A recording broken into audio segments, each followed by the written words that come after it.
Rafael Correa, usted ha tenido una relación muy cercana y muy franca con el Uruguay, de mucho afecto incluso. En la campaña electoral ha expresado que Uruguay es un modelo en la región. ¿Por qué? Mire, el país más exitoso de América Latina no es Chile, eso es parte del marketing ideológico. Como Chile es neoliberal, Chile, el país más exitoso, más desarrollado de América Latina, falso. El país más desarrollado de América Latina se llama Uruguay, por nivel de vida, por justicia social, por servicios públicos, y es un país 12 años gobernado por un gobierno de izquierda, pero como eso no es funcional al paradigma dominante, a la propaganda ideológica, se lo oculta, se lo calla. Y le insisto, siempre para mí es un honor venir a Uruguay, que es un ejemplo para nosotros, es un país muy querido, y más aún atendiendo la invitación de un queridísimo amigo como Pepe Mujica, que siempre ha ido al Ecuador cuando lo hemos necesitado.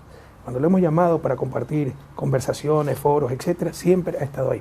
También quisiera saludar al presidente Tabaré Vázquez, que muy amablemente me llamó para decir que no me iba a poder atender, no pudimos hablar, yo también estaba por Bolivia, no recuerdo, pero que no iba a estar en la ciudad, pero que me mandaba un gran abrazo, es otro querido amigo. Uruguay es un país tremendamente equitativo, al menos para los estándares de la región, estamos en la región más inequitativa del planeta, pero prácticamente no tiene pobreza extrema, pero hay otros grandes avances, por ejemplo el nivel de educación, el nivel de universidad, etcétera, ¿no? En esa relación también hay una cuestión de cercanía y de afecto con José Pepe Mujica. ¿Qué ha significado Mujica para la región? No, Pepe es un ejemplo de inspiración para todos nosotros, ¿no? Yo le digo sensei a Pepe, siempre aprendo de él, entonces es una referencia para la izquierda, no solo latinoamericana, para la izquierda mundial. Y yo creo que estamos en tiempos difíciles, pero como dice Álvaro García Linera, vicepresidente de Bolivia, de los más grandes pensadores que tiene nuestra América en estos momentos, no son momentos terribles, depende de con qué lo compare. Pepe Mujica es un buen ejemplo de aquello. Con pocos años menos que yo estaba torturado en una cárcel mugrienta de la dictadura uruguaya. Eso ya no existe. Pero es que han retrocedido los gobiernos progresistas en la región. ¿Comparado con qué? Comparado con el 2009, cuando de 10 países latinos, sudamericanos, 8 tenían gobiernos progresistas de izquierda, incluyendo Paraguay por primera vez en su historia con Fernando Lugo. Claro que hemos retrocedido. Pero compare con los 90, después de la caída del bloque soviético, cuando hablaron del fin de la historia, cuando no había más alternativa que el neoliberalismo, cuando había una hegemonía ideológica impresionante, estamos muchísimo mejor. Entonces, yo soy un optimista por naturaleza. Y obviamente, pues así son los procesos históricos, hay avances, pequeños retrocesos, nunca se vuelve al punto original. Y nuestra América, con los gobiernos progresistas, ha tenido no una época de cambio, un verdadero cambio de época.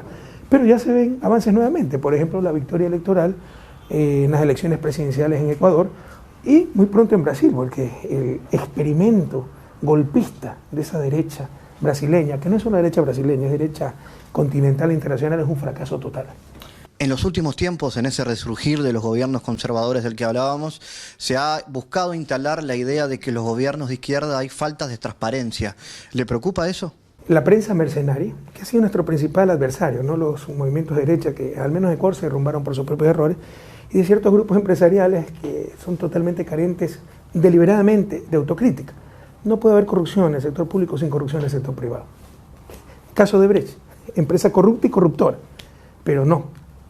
La corrupción es solo patrimonio de lo público, primera mentira. ¿Para qué? Para deslegitimar lo público, para deslegitimar el Estado, y para decir que a nuestros países no deben gobernar hombres políticos, sino gerentes, ¿no? Segundo, que esa corrupción es patrimonio de la izquierda. Mentira.